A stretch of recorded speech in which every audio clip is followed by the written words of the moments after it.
Well, in this example, we're going to use just pictures. So we're still talking about images and inverse images of functions. And the first one, excuse me, is just showing the image and inverse image of two subsets. So in this case, we would have f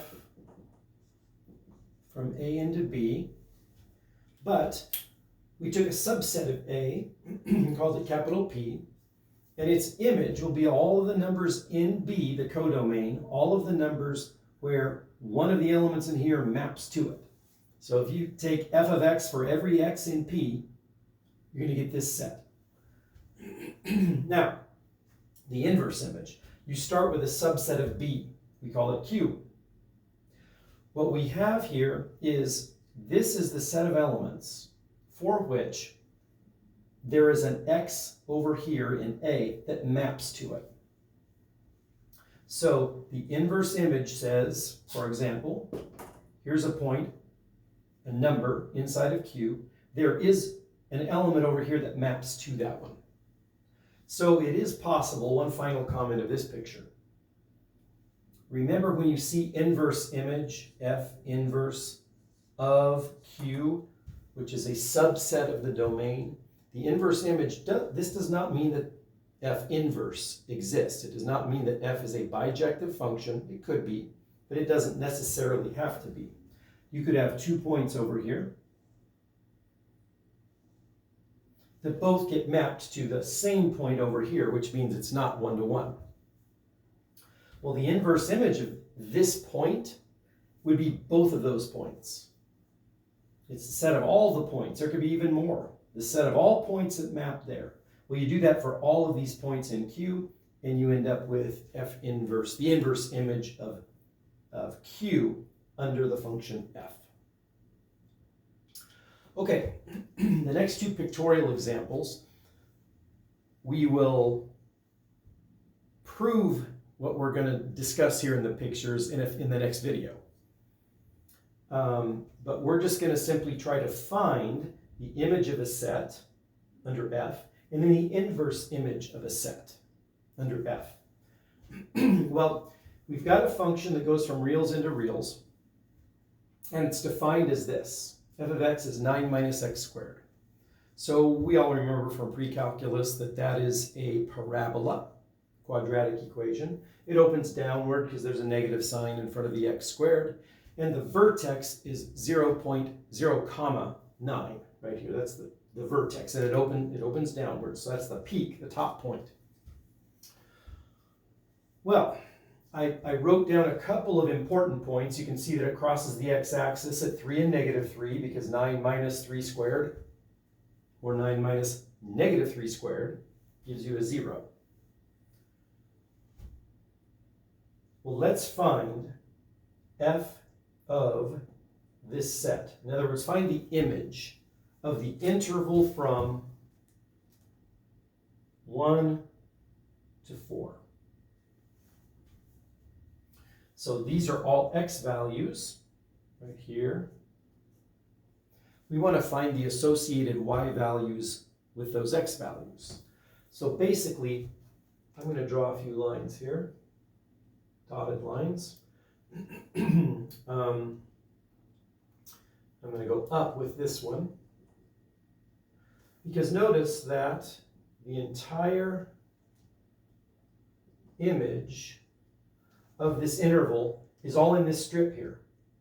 If you go to the right, you have no function that would be in that this height range.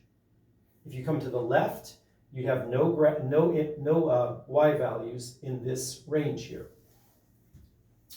So basically, all of the heights of the function that it can take from 1 to 4, the highest point is 8, the lowest point is negative 7. So it would give me negative 7 up to 8. That's the image. And since this is from here to here, it's a decreasing function. So obviously the largest y value is going to be at the leftmost point of this interval. F of 1 is an 8. f of 4 drops down to negative 7, and you can see this continuous function, every height between those 2 points is achieved. So the image of the interval from 1 to 4 is the interval from negative 7 to 8. All right, in the second example, we're looking for an inverse image. So I'm not going to look at the interval on the x-axis. These are actually y values. They're heights of the function. So the height from negative 7 up to 5, what x values give me f of x being somewhere between negative 7 and 5? Well, let me just draw a couple of, I'll use a different color, a couple of horizontal lines at the height 5. That's the horizontal line y equals 5. And then the horizontal line y equals negative 7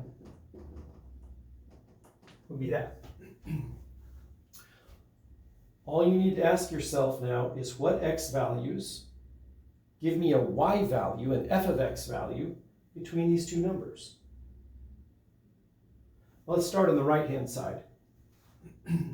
Well, at the top of this, looks like I'm going to go from here. And at the bottom,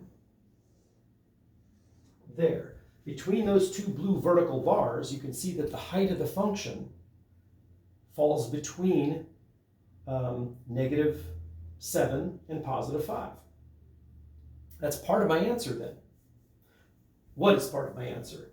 These x values. The x values from 2 to 4 give me what I'm looking for. Give me y values, f of x values, between negative 7 and 5. And likewise, though, on the other side, we've got the similar, I could call it a mirror image. That's 2 there, and 4.